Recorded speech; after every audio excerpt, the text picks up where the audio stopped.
Selamat malam saudara, Indonesia Bicara kembali hadir menjumpai Anda malam hari ini bersama saya Herdina Soherdi dan kita akan membahas mengenai waspada baby boom pasca pandemi. Pandemi COVID-19 ini ternyata berdampak terhadap berbagai sektor termasuk juga masalah sosial kemasyarakatan, diantaranya adalah masalah kependudukan dan keluarga berencana. Sejumlah pihak kemudian mengkhawatirkan akan adanya ancaman baby boom atau ledakan kelahiran bayi akan terjadi pasca pandemi COVID-19. Kita akan membahasnya pada hari ini bersama dengan seorang narasumber yang sudah hadir di studio. Kami sudah mengundang Kepala Badan Kependudukan dan Keluarga Berencana atau BKKBN, Dr. Hasto Wardoyo. Selamat malam, Dr. Hasto. Terima kasih sudah hadir, Dok. Ya, sehat selalu ya, Dok, ya? Alhamdulillah sehat. Sehat. Dok, ini bicara soal mewaspadai baby boom atau kelahiran jumlah yang luar biasa akan terjadi diprediksi sesudah pandemi ini. Ini seberapa serius sih sebetulnya, Dok, masalah ini dan kemudian mengapa sampai disebut sebagai sebuah ancaman? Seserius itukah, Dok? Iya, memang jujur ya, kita harus merasa khawatir, itu penting ya. Karena kita mensikapi pandemi COVID-19 ini supaya tidak hanya memikirkan yang jangka pendeknya aja, yang morbiditas, mortalitas terhadap penderita ya. Atau pasien, tetapi harus memikirkan dampak yang agak delay ya. Jadi ada dampak yang harus kita antisipasi ketika orang-orang tidak datang ke klinik, kemudian tidak melanjutkan kontrasepsinya. Ada yang mereka kemarin dulu suntik, kemudian sekarang ini bidan yang biasanya nyuntik dia terus tidak buka, atau mungkin dia karena stay at home kemudian dia tidak datang, misal begitu. Kemudian mereka harusnya susuknya sudah habis waktunya, tapi kemudian dia tidak datang juga ke fasilitas klinik karena dia juga harus stay at home, harus physical distancing gitu.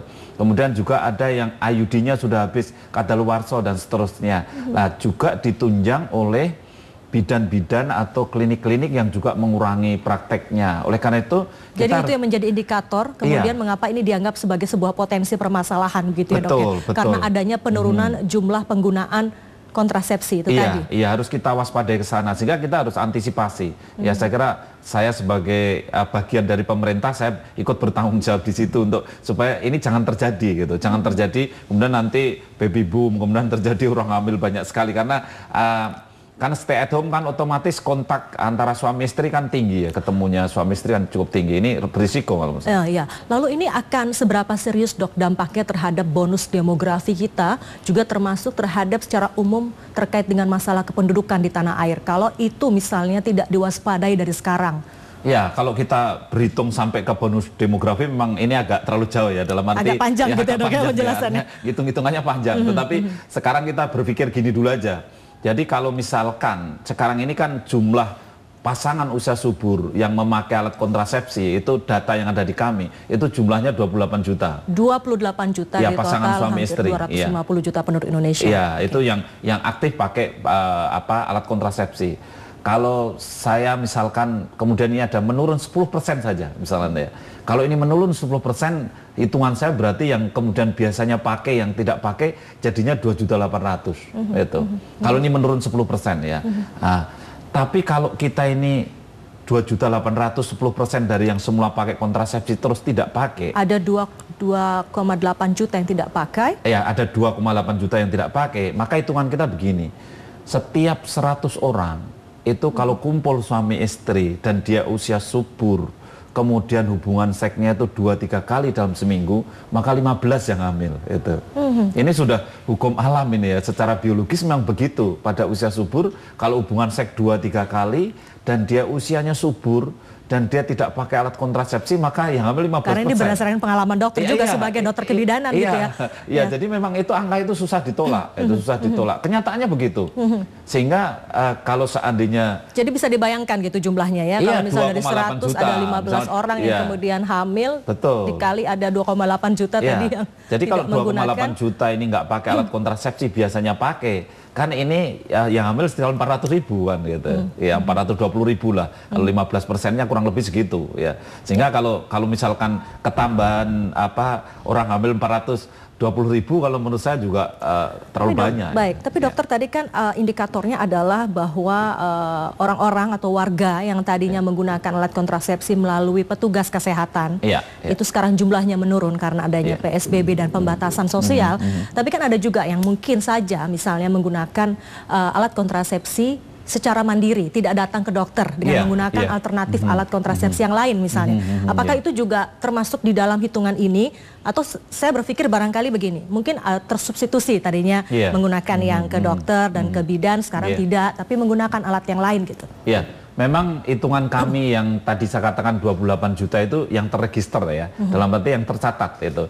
Memang mereka kalau misalkan pantang berkala, kemudian harapan saya mudah-mudahan ini pemirsa TVRI, harapan saya juga ikut belajar bersama ya, bahwa kalau seandainya tidak akses alat kontrasepsi, ya harapan saya punya cara sendiri lah, bisa pantang berkala, bisa ada coitus interruptus dan seterusnya, ini KB-KB alami. Ada juga yang kemudian mereka mengakses sendiri alat kontrasepsi seperti kondom, yang mungkin bisa dia dapat sendiri gitu. Tetapi biasanya kan mayoritas ini mereka ini akses ke klinik, akses ke bidan gitu ya. Kemudian kliniknya lapor ke BKKBN. Kemudian kami mencatat semuanya itu.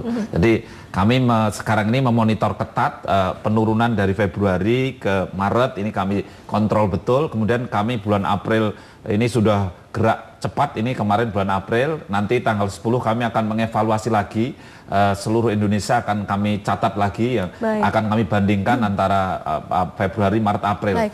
Dok, sebelum kita membahas lebih jauh mengenai kegerak cepatnya langkah antisipasi yang dilakukan pemerintah itu apa saja, saya ingin satu lagi bertanya soal apa dok yang dikhawatirkan ketika kemudian baby boom ini terjadi gitu. Ya kan kita paham betul ya, kita itu mengerjakan visi misinya Pak Presiden Pak Jokowi bahwa Indonesia itu harus SDM-nya harus unggul supaya Indonesia maju. Dalam hal ini kan kita tahu persis bahwa supaya SDM ini unggul itu yang harus berkualitas itu produknya.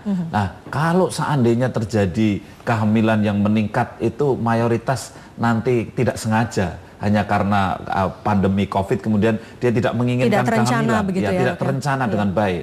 Ini kan terjadi unwanted pregnancy, kehamilan yang tidak dikendaki. Dampaknya dok? Dampak dari unwanted pregnancy ini akan terjadi kurang sepenuh hati merawat kehamilannya dan bayinya. Nanti kita bahas lagi soal dampaknya dulu dok, tapi kita harus jeda terlebih dahulu. Dan saudara tetaplah bersama kami, Indonesia Bicarakan kembali sesaat lagi.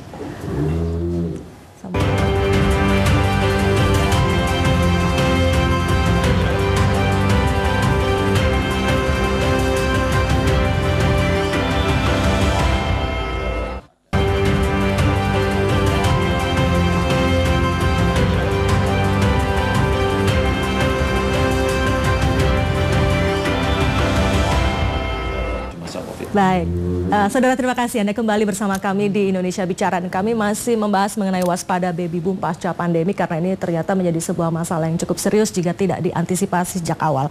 Saya masih bersama dengan Dr. Hasto Wardoyo, Kepala Badan Kependudukan dan Keluarga Berencana Nasional BKKBN. Dokter, tadi kita membahas apa yang harus dikhawatirkan, apa yang menjadi kekhawatiran concern kita semua termasuk juga concern pemerintah dalam hal ini BKKBN jika baby boom itu terjadi. Tadi dokter menyebut misalnya akan adanya angka kehamilan tidak diinginkan. Dan itu dampaknya terhadap bagaimana orang tua kemudian tidak mengurus anaknya dengan baik dan apa dampak lanjutannya dok? Ya baik, jadi kita tahu bahwa sekarang ini Pak Presiden Jokowi memerintahkan supaya stunting itu turun, ya kan? Stunting turun. Tapi kalau seandainya sekarang ini banyak unwanted pregnancy, ini kita khawatir juga karena jarak kehamilan antara kehamilan yang sebelumnya dengan yang sekarang, kalau jaraknya terlalu dekat, maka risiko terjadi stunting itu tinggi. Jadi ini salah satu ya, stunting itu tinggi. Kemudian Mbak Dina tahu bahwa angka kematian ibu itu sekarang masih tinggi. 305 per 100 ribu kelahiran hidup. 305 per 100 kelahiran hidup. Kalau kita tahu Singapura tetangga kita hanya 7 atau 8 per 100 ribu kelahiran ya. Jadi kita harus prihatin, harus mencegah supaya jangan sampai kematian ibu ini meningkat. Jadi kalau kehamilan meningkat, kehamilannya tidak dikendaki, ini yakin kematian ibu juga meningkat. Kemudian kematian bayi kita itu juga tinggi. Ya. Jadi oleh karena itu harus kita cegah. kalau ada unwanted pregnancy, kemudian kehamilan meningkat, biasanya angka kematian bayinya kemudian juga meningkat. Jadi setidaknya ada 3 hal gitu dok ya, ada gizi buruk atau stunting, kemudian angka kematian ibu, dan angka kematian bayi. Dan unwanted pregnancy itu sendiri menjadi satu hal yang sangat tidak bagus di keluarga, dalam perencanaan keluarga. Jadi bukan saja permasalahan baby boomnya, tapi kemudian dampak lanjutannya jika memang itu terjadi dan itu menjadi masalah serius yang mungkin juga akan menjadi tantangan bagi kita dalam mencapai visi yang kita inginkan bersama gitu ya dok. Lalu sekarang tadi kan dokter mengatakan bahwa BKKBN sejak Januari, Februari hingga saat ini sudah mulai memetakan gitu permasalahannya dan kemudian melakukan langkah-langkah antisipasi. Apa saja dok langkah-langkah yang dilakukan dan mungkin evaluasi atau pemetaan seperti apa yang sekarang sedang dilakukan oleh BKKBN? Ya, yang pertama data itu penting sekali ya. Kalau menurut saya kita tidak bisa bekerja tanpa data. Ya. Jadi makanya kami ini mendata terus. Jadi kami punya 23.000 PKB namanya, penyuluh keluarga berencana seluruh Indonesia. Kita kerjasama dengan kader mendata. Ayo kita data siapa, di mana yang biasanya pakai kontrasepsi tapi kemudian tidak pakai kontrasepsi. Jadi data mengenai jumlah itu diupdate terus ya dok ya? Kita update terus dan ini nanti tanggal 10 bulan Mei ini kami kumpul lagi seluruh kepala perwakilan untuk mengumpulkan data itu lagi. Kemudian sambil kita mengumpulkan data, sambil kita melakukan evaluasi, kita melakukan gerakan. Jadi kita proaktif. Kita kerjasama dengan bidan, kemudian bidan ini kita ada organisasi IBI, ya, kemudian kita ajak antara PKB dengan IBI, kita bersama-sama ke lapangan. Alhamdulillah juga ada teman-teman dari TNI yang kemudian juga bersama-sama dengan BKKBN di lapangan. Jadi ketika kita meskipun di tengah pandemi dan juga pembatasan sosial itu masih bisa dilakukan. Masih bisa. Jadi karena begini, jadi kalau kita hanya ingin ngasih pil itu kan bisa, physical distancing masih bisa, ngasih pil itu kan masih bisa. Kita bagi pil. Makanya kemarin teman-teman PKB penyuluh keluarga berencana di lapangan itu saya minta ngasih sembako sambil bawa pil ya. Jadi sekaligus memberikan bantuan pangan juga pil ini. Pil juga yang bagi mereka yang pasangan usia subur. Kemudian bidan-bidan kita kasih alat pelindung diri untuk supaya dia bisa suntik, supaya dia pasang susuk. Jadi kemarin malah bidan-bidan ini masih bisa pasang susuk, bisa bagi pil, kemudian juga bisa pasang IUD. Jadi kita bisa, ternyata kita di lapangan bisa. Ya. Dari langkah-langkah itu dok, jadi artinya mana yang paling sulit dilakukan? Ini kan kita di satu sisi kita ingin menekan, menghindari jangan sampai terjadi baby boom, tapi di sisi lain kan kita juga tahu sekarang pemerintah tengah gencar mengedepankan PSBB gitu. Mana yang paling sulit dilakukan? Yang paling sulit memang menjaga tidak turunnya penggunaan kontrasepsi yang pakai operasi kecil, ya. Seperti apa tuh? Seperti misalkan vasektomi untuk laki-laki, ya. Proses sterilisasi itu dok ya? Sterilisasi untuk laki-laki, biasanya kan banyak itu. Kemudian tubektomi untuk perempuan, ya. Ini kan juga harus ada pembiusan, gitu. Ini yang sulit, gitu. Karena apa? Ya kita di masa pandemi ini kan kalau dia dilakukan pembiusan, kemudian dilakukan operasi kecil ya, daya tahan tubuhnya kita khawatir turun. Sehingga ini kan juga tidak banyak kita lakukan ya. Sehingga yang kita lakukan kita lebih ke konversi ke suntik. Jadi ke suntik ini penting sekali.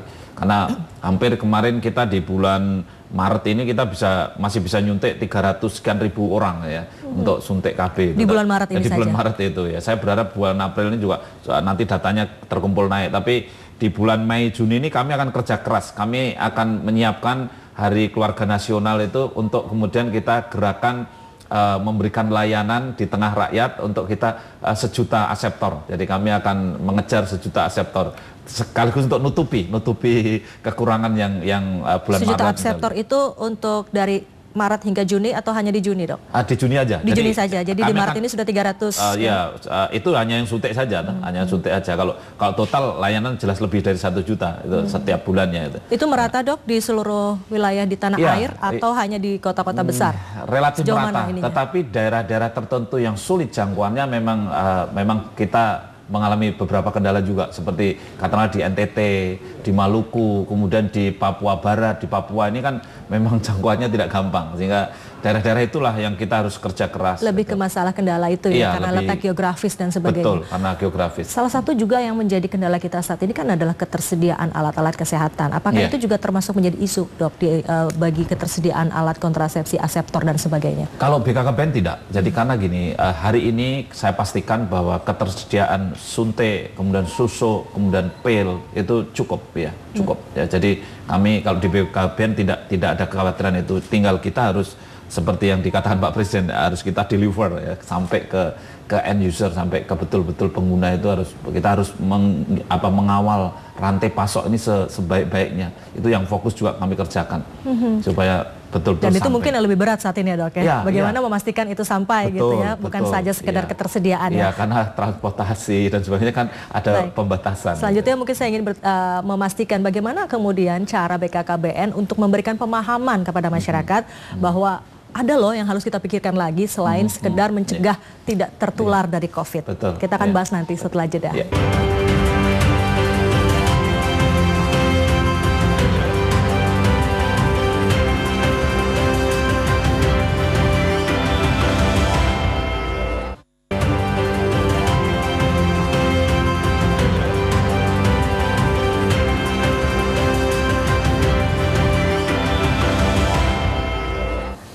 Saudara, terima kasih Anda masih bersama kami di Indonesia Bicara, dan kita akan lanjutkan kembali perbincangan saya terkait dengan waspada baby boom pasca pandemi. Dr. Hasto, tadi kita membahas mengenai bagaimana kemudian pemerintah melalui BKKBN memberikan pemahaman kepada warga masyarakat bahwa tidak saja sekedar kita memikirkan agar tidak tertular dari COVID-19, tapi juga ada permasalahan lain yang juga harus kita pikirkan bersama. Bagaimana memberikan pemahaman itu, Dok, agar warga juga mengerti gitu. Oh iya, ini cukup serius. Iya, memang kami sekarang ini aktif meskipun melalui sosial media ya. Kita aktif, harus betul-betul aktif secara virtual, kita aktif memberikan penjelasan bahwa sebaiknya di masa pandemi COVID-19 ini jangan hamil dulu. Itu mohon maaf, saya mohon izin kepada pasangan usia subur ini yang mungkin baru aja nikah, kemudian pingin sekali punya anak dan seterusnya. Kalau menurut saya sangat bijak lah gitu ya, untuk kemudian saya mohon maaf betul untuk bagaimana dengan bijak kita tunda dulu. Ini kami sosialisasikan terus, dan kami juga mensosialisasikan untuk supaya betul-betul memakai alat kontrasepsi. Kemudian kami juga sampaikan lewat secara virtual ke jejaring-jejaringnya BKKBN ini untuk bahwa alat kontrasepsi itu gratis ya. Kita berikan secara gratis gitu. Ini saya sosialisasikan. Jadi gratis ya, Dok ya? Ya, kita berikan secara gratis, dan kami bersurat kepada gubernur, wali kota, bupati supaya jangan dipungut retribusi lah di saat, terutama di saat pandemi seperti ini, untuk khusus pelayanan kontrasepsi, karena di beberapa daerah masih ada yang. Tapi bagaimana masyarakat bisa mengakses, Dok? Kalau tadi kan juga dokter sebutkan sejumlah klinik juga tutup gitu ya. Bagaimana masyarakat bisa mengakses alat kontrasepsi yang gratis itu, Dok? Nah, memang kan puskesmas semua buka ya. Jadi, puskesmas masih buka semua ya? Kan buka semua puskesmas itu. Yang tadi ada yang tutup mungkin klinik swasta ya, klinik swasta yang karena banyak toh pasien-pasien pasangan usia subur yang biasanya suntiknya tidak ke puskesmas tapi ke bidan terdekat, yaitu ke klinik-klinik bidan praktek swasta. Itu gitu. yang tutup. Ya. Tapi kalau puskesmas masih buka. Puskesmas masih buka, maka datanglah ke puskesmas kalau menurut saya. Baik. Ya. Lalu Dok, tadi dokter menyarankan juga agar di masa pandemi ini sebaiknya mungkin disarankan untuk menunda kehamilan. Betul. Ya. Apa dampaknya jika kemudian kita hamil di masa pandemi ini, Dok? Apa resikonya gitu? Ya, mungkin selain kelahiran tadi ya, apa resikonya, Dok? Ya, jadi mungkin Mbak Dina juga sangat memahami ya bahwa perempuan itu kalau seandainya hamil, itu kan hamil muda itu ada mual muntahnya, kemudian betul. Istilahnya hiperemesis, ya, muntah-muntah berlebihan. Ada masa-masa itu ya, Dok? Ada masa-masa itu, dan ya Tuhan Allah SWT itu menciptakan orang hamil muda ini daya tahannya turun memang ya. Kenapa turun? Supaya tidak menolak bayinya gitu.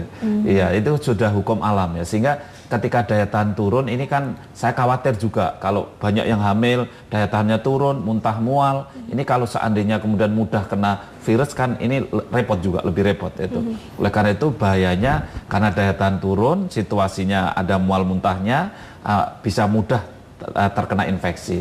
Nah, ini bagi yang belum hamil kami minta untuk paham betul. Bagi yang sudah hamil ya jangan cemas, kalau menurut saya jangan cemas, karena hamil muda ini kalau misalkan sekarang di masa pandemi COVID terus kita hamil muda, yang penting stay at home itu istirahat, Terus saya juga mohon maaf, mohon izin untuk supaya tidak kumpul dengan suami dulu kalau hamil muda ini juga penting karena mudah terjadi keguguran itu. Karena 5% dari ibu-ibu yang hamil itu pada umumnya keguguran. Kalau 100 orang hamil yang keguguran itu minimal 5%. Paling tidak sampai lewat trimester ke berapa? 16 minggu, hamil 16 minggu. Jadi 16 minggu itu kalau orang umum menghitungnya 4 bulan lah ya. 4 bulan. Sehingga kalau 4 bulan ke atas hubungan suami istri ini sudah agak kuat ya. Tetapi kalau sebelum 16 minggu itu agak rawan lah. Saya hanya khawatir kalau seandainya terjadi keguguran, perdarahan kan di masa pandemi ini untuk mengakses klinik atau rumah sakit karena keguguran atau pendarahan kan tidak semudah kalau misalkan kita tidak masa pandemi. Sehingga saya juga ingin dalam hati saya yang paling dalam. Karena di saat-saat sekarang ini ada protokol-protokol terkait COVID yang akan diterapkan semua rumah sakit gitu ya. Itu kan juga membuat agak sedikit tidak mudah dan tidak cepat. Dan saya kan berpikir jauhnya jangan sampai ada pendarahan kemudian ada kematian ibu meningkat hanya gara-gara COVID atau pandemi ini. Ini yang saya pikirkan. Makanya saya kemudian sosialisasi terus jangan hamil dulu. Tapi memang saya tidak menakut-nakuti bagi yang sudah hamil ya. Yang hamil pun bisa dengan segala macam cara untuk menjaga kehamilannya. Seperti yang saya terkait sosialisasi itu dok, bagaimana itu bisa menjangkau banyak masyarakat gitu ya?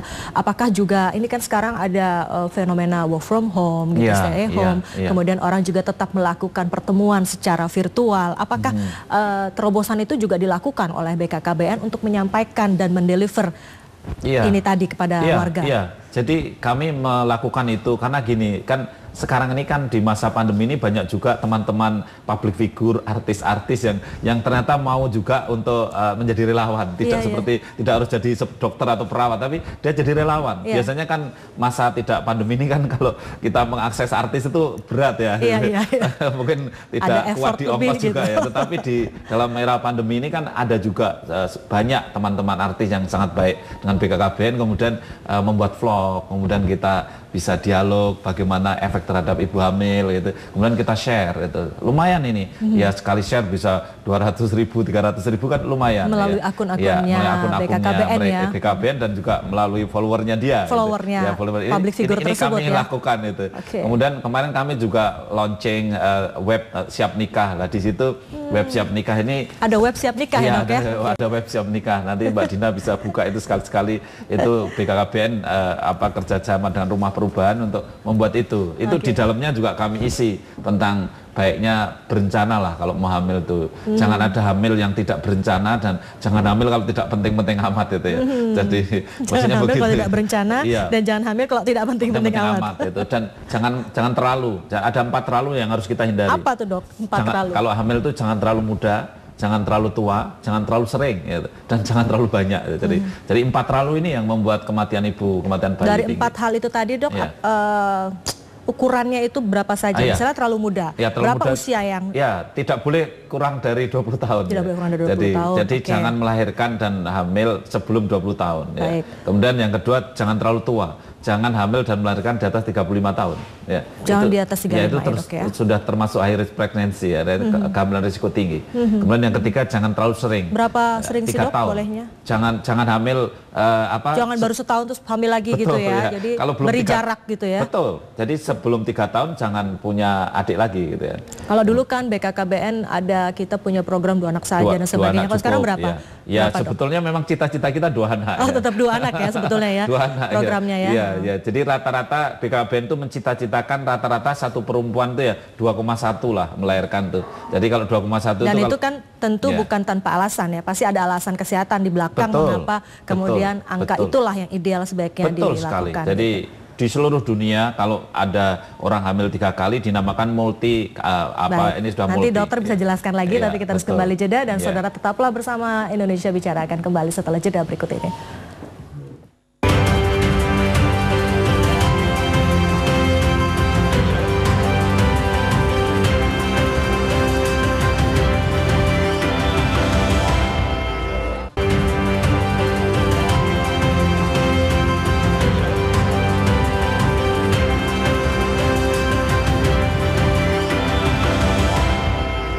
Ya, Ya, Anda masih bersama kami di Indonesia Bicara dan kami tengah membahas mengenai waspada baby boom pasca pandemi. Saya masih bersama dengan Dr. Hasto, Kepala BKKBN. Dr. Hasto, tadi kembali kita mungkin bisa menggali lebih jauh. Kalau kita teringat dulu ya, di era-era saya kecil gitu, BKKBN atau kita punya program keluarga berencana 2 anak saja. Apa sih Dok latar belakang alasan kesehatan mengapa kemudian 2 lah idealnya? Ya, 2 anak itu sangat penting ya, karena begini, di seluruh dunia orang yang hamil 3 kali itu namanya sudah multiparitas, dalam arti multi itu artinya banyak. Jadi dibandingkan antara orang yang melahirkan 3 kali dan orang yang melahirkan 2 kali. Ternyata resiko kematian ibu, resiko perdarahan, resiko kematian bayi itu jauh berlipat-lipat yang melahirkan 3 kali ke atas. Karena rahim itu ketika dibesarkan kecil lagi, dibesarkan kecil lagi, itu sampai 3 kali maka rahimnya agak lemah. Gitu. Sehingga begitu melahirkan yang ketiga, keempat, kelima dan seterusnya, itu begitu bayi lahir ini agak berbahaya itu, agak berbahaya. Nah ini saya sering dibantah juga sama orang-orang yang tinggal di kota. Nah, saya kan enggak apa-apa juga anak saya 3, anak saya 4, anak saya 5, enggak apa-apa. Enggak apa-apa saat ini, tapi ya, mungkin saya bilang Anda nggak apa-apa, tapi Anda, kalau Anda bilang seperti itu sama orang yang di gunung-gunung, di desa-desa, itu kan mereka itu kan, kalau Anda di kota ini infus dipasang, pertolongan cepat sekali datang, dokternya ada di sampingnya, semua alat lengkap itu. Aksesnya lebih mudah lah begitu ya Dok ya? Aksesnya lebih mudah lah. Kalau saudara-saudara kita yang ada di gunung-gunung, ada di desa-desa, siapa yang akan nolong cepat itu? Jadi jangan, saya bilang ya jangan asal jangan asal untuk mengukur dirinya yang kecukupan itu. Kan ada juga orang yang memang kecukupan dari sisi jabatan, dari sisi ekonomi, terus anaknya banyak itu, terus saya itu memprovokasi orang lain. Ini menurut saya sesat menyesatkan. Jadi tempatkan posisi untuk kepentingan bersama, begitu loh ya, bukan kita harus pribadi aja. Iya, harus punya empati. Empati sangat penting di saat-saat seperti sekarang ini apalagi. Dok tadi bicara soal akses gitu ya, bagaimana akses kesehatan termasuk juga masyarakat bisa mendapatkan sarana untuk menahan atau menunda kehamilan dan mengatur, merencanakan dan sebagainya. Tadi dokter juga menyinggung bahwa BKKBN ini punya petugas lapangan KB. Iya, PKB. Apakah jumlahnya itu sekarang ini sudah mencukupi Dok? Dan terlebih lagi kan sekarang ini juga mereka tidak hanya bekerja sendiri tentu saja, tapi juga harus berkoordinasi dengan pihak-pihak lain gitu ya.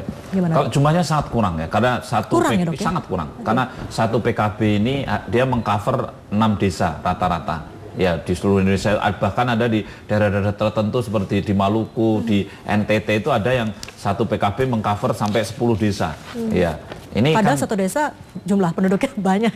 Iya, di samping banyak kalau di daerah di luar Jawa, di Indonesia Timur itu desanya jauh-jauh gitu. Jadi ini kan berat, makanya kami terima kasih sekali ada PKB non PNS yang membantu kita, kemudian digaji oleh pemerintah daerah. Ini kami terima kasih. Kemudian kita punya kader-kader sehat yang luar biasa. Kader inilah volunteer sejati ya. Dia sudah ya gajinya kecil lah, cuma dikasih honor ada 300.000, ada 400.000 satu bulan. Tapi dialah kerja. Jumlahnya ada 1,2 juta. Direkrut dari mana Dok? Dari tokoh-tokoh masyarakat setempat. Tokoh-tokoh masyarakat. Tokoh-tokoh masyarakat setempat. Nah inilah kader-kader inilah yang luar biasa. Ada kader Posyandu, ada kader KB kan.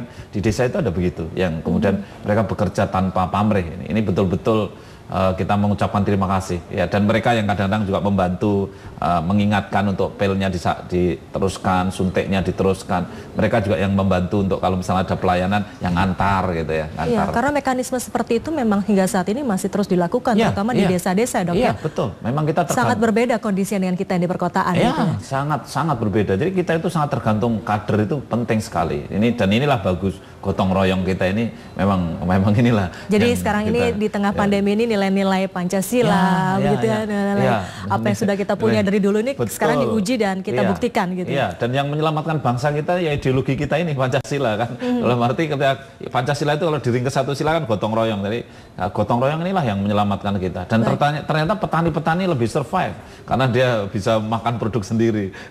Iya.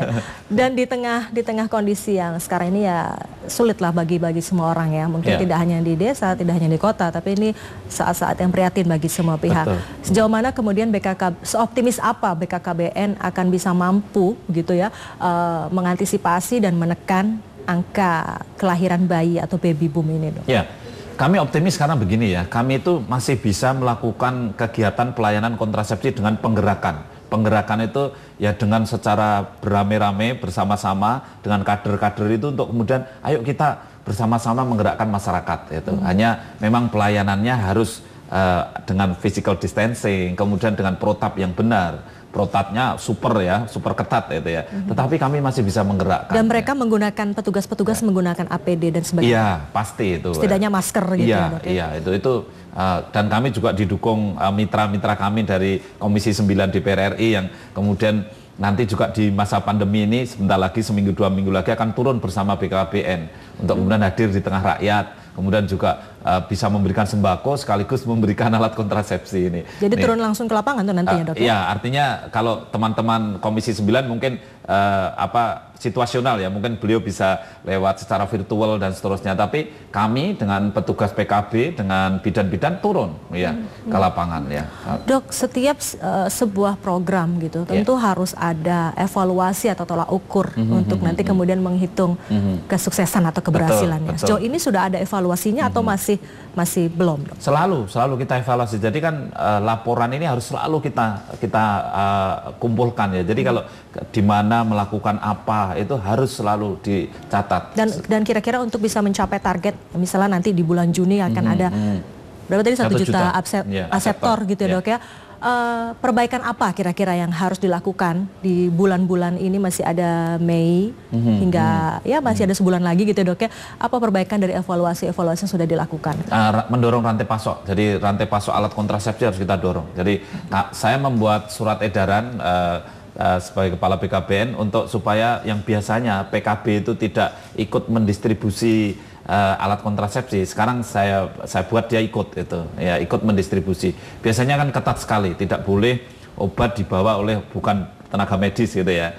Sekarang ini kami lakukan dalam keadaan terpaksa ini ya, karena kalau mengandalkan tenaga medis semua kan berat itu, sehingga kita PKB itu saya minta untuk membantu bidan, membantu klinik untuk mengambil obat dari gudang, dibawa ke tempat klinik, dibawa ke tempat bidan. Itu Dok, yang kita siapkan. Kerja yang berat seperti ini kan sebetulnya juga bukan hanya tugasnya PKKBN semata gitu ya. Tentu juga ada berbagai pihak yang lain. Bagaimana koordinasinya dengan pihak-pihak lain sejauh ini, Dok? Apakah memang seperti apa? Tapi ditahan dulu, Dok. Kita jeda kembali. Dan saudara tetaplah bersama kami, Indonesia Bicarakan kembali sesaat lagi.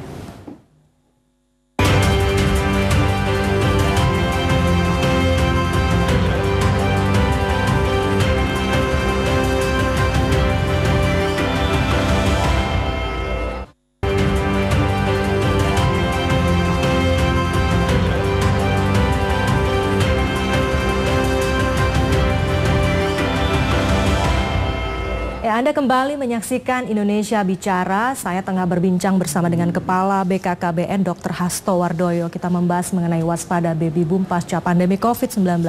Dokter, tadi soal koordinasi. Ini kadang-kadang kita juga menghadapi kendala bahwa koordinasi di tanah air ini menjadi barang yang agak cukup mahal gitu ya.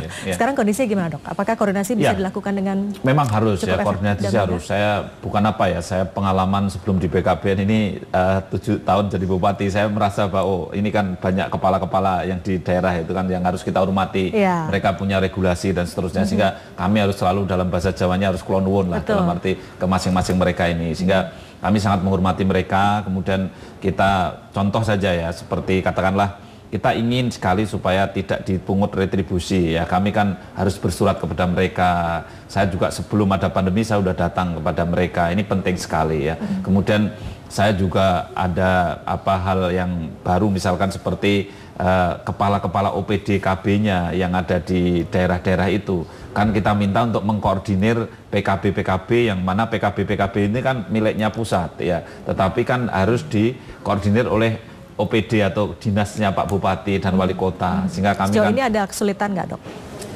Kalau kita selama ini tidak ada kesulitan, tetapi kalau kita tidak intent membangun ini komunikasi dengan baik, itu kalau ada miskomunikasi repot itu antara jejaring yang dari pusat dan daerah, karena kan kadang-kadang ada regulasi-regulasi yang perlu kita sinergikan antara lokal, dan ini penting. Kemudian dengan jajaran-jajaran selain yang pemerintah juga organisasi profesi kami harus kerjasama itu kan, seperti katakanlah IBI tadi, IBI tidak boleh ditinggalkan, kami harus dengan IBI, harus baik dengan IBI ya. Kemudian kita juga dengan organisasi profesi lain seperti POGI itu dokter obstin, Persatuan Dokter Obstinnya harus baik dengan mereka. Nah, makanya kami juga di masa pandemi ini kami kalau dengan dokter-dokter kita mengadakan webinar tentang bagaimana supaya ini KB tidak menurun, itu kita adakan webinar, kemudian diikuti oleh penyuluh-penyuluh KB seluruh Indonesia. Ini antusiasmenya gimana dok sejauh ini? Luar biasa. Jadi mereka haus ilmu. Jadi teman-teman penyuluh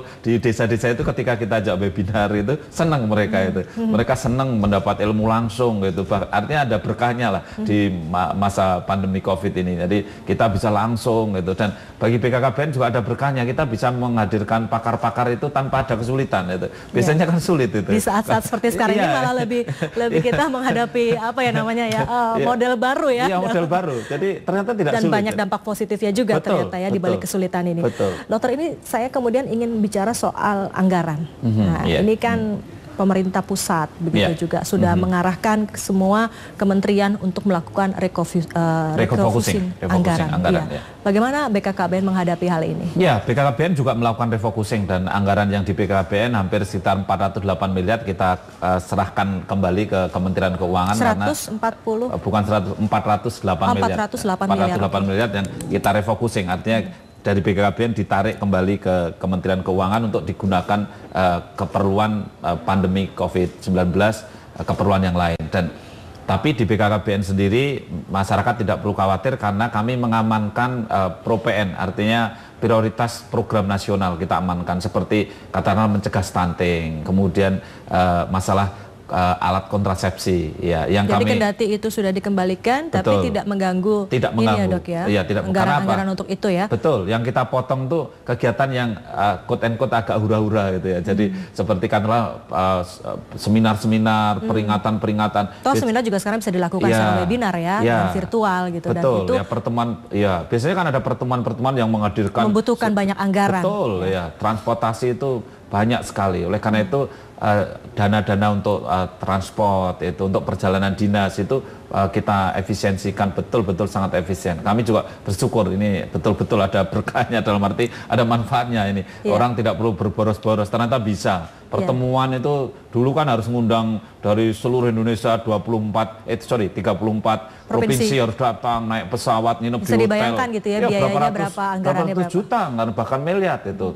Tapi sekarang ini ternyata mudah, hanya dengan meeting secara virtual selesai. Hasilnya juga sama kalau menurut saya. Informasi tersampaikan, arahan masukan juga tersampaikan, gitu bisa menjangkau banyak orang. Betul sekali. Diskusi juga berjalan dengan baik gitu. Kalau kurang juga masih bisa intent dengan chatting atau sudah masih bisa dilanjutkan, pertanyaan real time. Gitu. Tapi tentu kemudian BKKBN atau Bapak sendiri juga mungkin punya harapan gitu terkait dengan alokasi anggaran ini atau realokasi anggaran ini. Apa yang kemudian diharapkan BKKBN dampaknya terutama kepada masyarakat? Artinya kalau kita bicara soal dampak positif gitu ya. Iya, kami berharap dengan adanya refocusing anggaran itu kemudian kegiatan-kegiatan yang tidak penting, itu yang kadang-kadang hanya menghabiskan pertemuan-pertemuan dengan masyarakat, dengan tokoh-tokoh yang sebetulnya tidak terlalu penting, itu menjadi berkurang.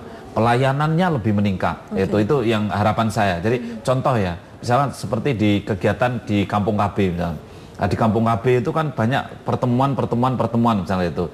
Kampung KB? Iya, kan kita ada kampung-kampung KB ya. Nah, itu sekarang ini anggaran-anggaran yang untuk pertemuan-pertemuan itu saya refocusing itu. Jadi anggaran itu jangan untuk pertemuan, lebih baik untuk pelayanan gitu. Pelayanannya kan bisa visiting, bisa mengunjungi yang stunting, bisa mengunjungi ibu balita yang punya stunting, bisa membina lansia, bisa mengumpulkan data itu. Jadi jangan ada dana alokasi khusus DAK itu yang diberikan pemerintah pusat kepada pemerintah daerah. Ini kami rubah untuk penggunaannya jangan hanya untuk pertemuan itu. Jadi saya geli juga melihat, waduh ini terlalu banyak pertemuan kalau menurut saya. Saya jujur saya di BKKBN ya belum 1 tahun ya, maka saya lihat banyak kegiatan yang hanya pertemuan, yang di daerah-daerah itu banyak pertemuan. Makanya ini hikmah dari refocusing kalau menurut saya. Tapi apakah memang mungkin kalau di daerah ya, terutama kita bicara di desa, kulturnya barangkali memang agak lebih sulit untuk menghindari adanya. Iya, tapi saya ngerti ya. Dokter? Saya ngerti ya. Jadi kalau pertemuan itu kan tokoh di desa itu saja. Jadi kalau nanti pertemuan judulnya pertemuan kader yang datang itu. Kemudian ini ke pertemuan lagi BKB Bina Keluarga Balita yang datang itu lagi gitu. Kan gitu. Jadi mini lokakarya yang datang dia lagi gitu kan. Ya kan. Tapi kegiatannya itu bunyinya bisa mini lokakarya, pertemuan kader, bisa rapat koordinasi. Yang datang itu terus itu orangnya itu. Padahal harapannya inginnya bisa menjangkau yang lain gitu ya, Dok? Iya, jadi kan lebih efisien pertemuannya, mungkin yang biasanya 10 kali, 3 kali saja lah pertemuannya kan cukup gitu. Ya, lebih efisien. Kemudian uang yang untuk pertemuan ini untuk kegiatan pelayanan dong. Ya, jangan pertemuan hanya untuk nyiapkan pertemuan, ini kan konyol juga ya. Ya kita pertemuan tapi hanya untuk nyiapkan pertemuan, terus hasilnya apa kan gitu kan. Jadi ya lebih baik ini pertemuan membahas tentang stunting, ya langsung dia habis pertemuan kerja mencari yang stunting, mengunjungi stunting, besok pertemuan lagi sudah melaporkan hasilnya gitu loh. Dan sekarang mungkin sudah mulai bergeser ya, Dok ya, sudah maksud mulai saya begitu, dengan adanya COVID-19 ini udah mulai bergeser. Iya. Pengurangan pertemuan otomatis terjadi ya, Dok ya. Betul. Jadi itulah kalau tadi Mbak Dina tanya tentang apa hikmah yang saya harapkan itu, dan itu langsung dirasakan oleh masyarakat, justru langsung. Kita kembali jeda, saudara, tetaplah bersama kami. Indonesia Bicara akan kembali sesaat lagi.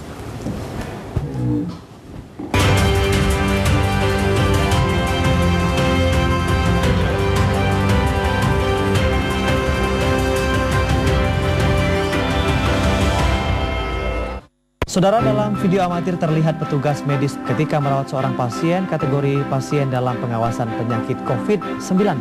Informasi teraktual seputar COVID-19. Pembatalan beberapa penerbangan memang sudah mulai terjadi sejak adanya informasi virus corona masuk ke Indonesia. Pantauan, pencegahan, penanganan wabah virus corona. 13 rumah sakit yang tersebar di 7 kabupaten dan 1 kota sebagai rumah sakit rujukan pasien COVID-19 ini. Kami hadirkan dalam info terkini COVID-19. Dan tentunya kami akan menghadirkan informasi dari COVID-19 dari berbagai macam daerah dan juga mancanegara. Setiap hari, pukul 7 dan 16 waktu Indonesia Barat.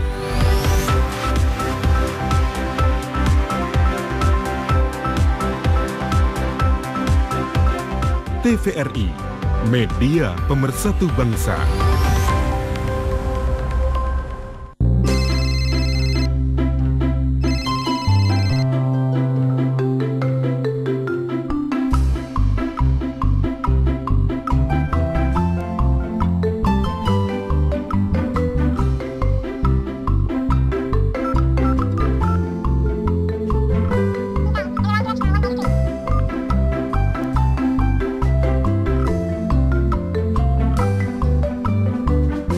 Dipersembahkan oleh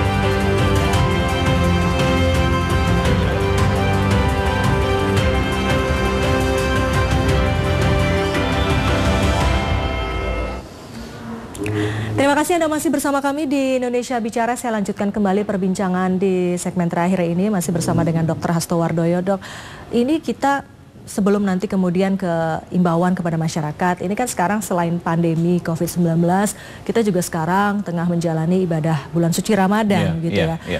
Di tengah hal ini gitu, mungkin juga ada keyakinan masyarakat yang mungkin enggan melakukan aktivitas kesehatan dan sebagainya.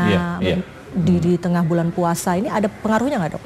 Ya, saya kira memang ada ya. Ini tidak bisa kita pungkiri karena dari waktu ke waktu, dari tahun ke tahun, setiap bulan puasa itu pelayanan-pelayanan yang invasif istilahnya ya nyuntik lah, ya memasukkan sesuatu dalam tubuh lah. Kan ada kepercayaan di tengah masyarakat untuk menghindari itu kan, ini kan Dok, masalah keyakinan yang memang kita hormati ya. Dia misalkan tidak mau suntik karena baru puasa, tidak mau pasang susuk karena baru mau puasa itu.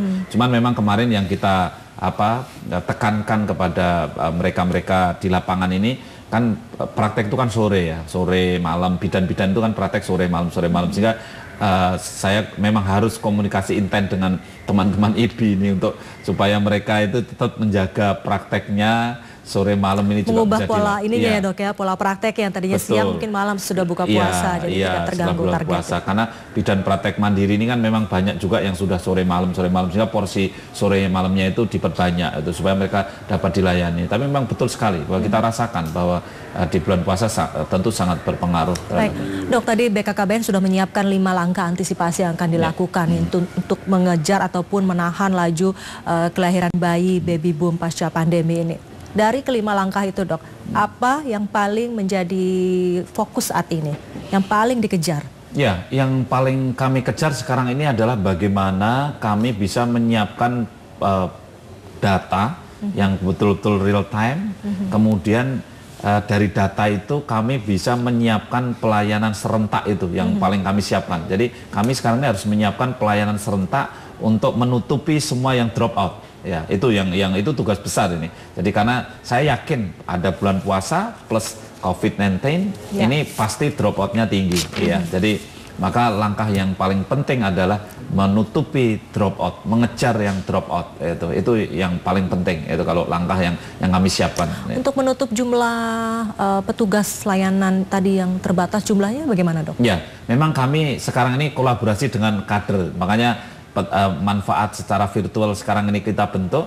Biasanya kita nggak punya nomor HP-nya kader-kader itu ya. Tapi dengan pandemi ini kita kumpulkan itu semua HP-nya kader-kader ini, dan kemarin kita sudah punya data 1,2 juta kader, dan memang kita mau juga pendataan keluarga sekitar 800.000 kader ya. Ini kita siapkan, dan makanya kita akan sangat bertumpu pada kekuatan kader. Baik, soal mengejar update data itu, Dok, hingga sekarang ini ada kendala tertentu nggak mengenai hal itu? Ya, kendalanya di daerah-daerah Indonesia Timur itu ya, Dok, yang daerah remote area. Jadi ada kabupaten yang di Papua Barat misalnya itu, di Papua ada kabupaten-kabupaten tertentu yang memang belum mengirim data itu. Karena memang sinyalnya dan seterusnya itu yang kendalanya seperti itu. Biasanya pada saat tidak masa pandemi, tidak ada COVID-19 ini biasanya kan masih bisa jalan ke sana dan seterusnya. Kalau kita melihat dari jumlah penduduknya dan background latar belakang dan sebagainya dari sejumlah provinsi atau wilayah, misalnya kita sebut Sumatera, Kalimantan, Sulawesi, Papua, Jawa, mana yang membutuhkan perhatian lebih, Dok? Memang begini ya, daerah-daerah yang jangkauan sulit itu harus mendapatkan perhatian lebih, seperti NTT, Papua, Maluku Utara, Maluku ini harus mendapatkan perhatian lebih. Termasuk daerah perbatasan? Iya, termasuk daerah perbatasan. Karena apa? Di sana TFR-nya tinggi, total fertility rate-nya tinggi. Dalam arti rata-rata orang melahirkannya cukup tinggi di daerah-daerah itu. Saya khawatir kalau kita tidak punya perhatian lebih, maka ini akan membuat mereka kemiskinannya tambah meningkat, kematian ibu meningkat itu. Jadi daerah-daerah perifer begitu. Yang perhatian kedua, yang penting juga sangat mempengaruhi secara nasional, angka nasional sangat terpengaruh adalah di Jawa. Jadi Jawa Barat, terutama Jawa Barat ya. Karena Jawa Barat itu yang rata-rata perempuan melahirkan lebih banyak itu di Jawa Barat itu, dibandingkan Jawa Tengah, dibandingkan Jawa Timur. Atau mungkin karena jumlah penduduknya di Jawa Barat memang cukup lebih banyak dibandingkan daerah lain. Sudah jumlah penduduknya besar, Jawa Barat itu, terus rata-rata total fertility rate-nya tertinggi di Pulau Jawa itu. Jadi orang melahirkan 3, 4, 5 itu kan masih yang tapi artinya banyak. Semua itu terpetakan dengan baik ya oleh BKKBN. Jadi langkah-langkahnya juga bisa dengan baik dilakukan berikutnya.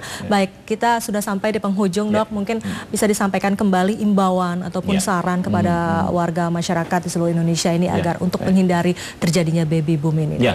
Ya, baik, kepada pemirsa TVRI di mana saja berada, kami mohon dengan hormat ini untuk supaya kita menunda kehamilan di masa pandemi COVID-19 ini, dan kemudian kita jangan lupa tetap menggunakan alat kontrasepsi, mereka-mereka yang biasa menggunakan kontrasepsi, dan kalau seandainya hamil dan kemudian hamil muda atau hamil di pertengahan dan seterusnya, tetap menjaga jangan sampai terjadi sesuatu, tetap kontrol, ini penting.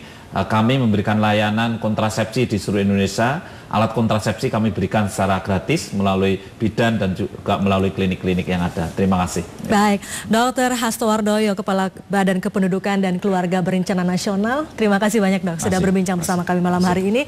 Dan sekali lagi kita tentu mengapresiasi apa yang sudah dilakukan pemerintah melalui BKKBN, bahwa di tengah pandemi COVID-19 ini tetap memperhatikan bahwa ada potensi permasalahan yang harus diantisipasi untuk kesejahteraan kita bersama. Demikian Indonesia Bicara malam hari ini, saya Herdina Suherdi. Terima kasih atas kebersamaan Anda, selamat malam dan sampai jumpa.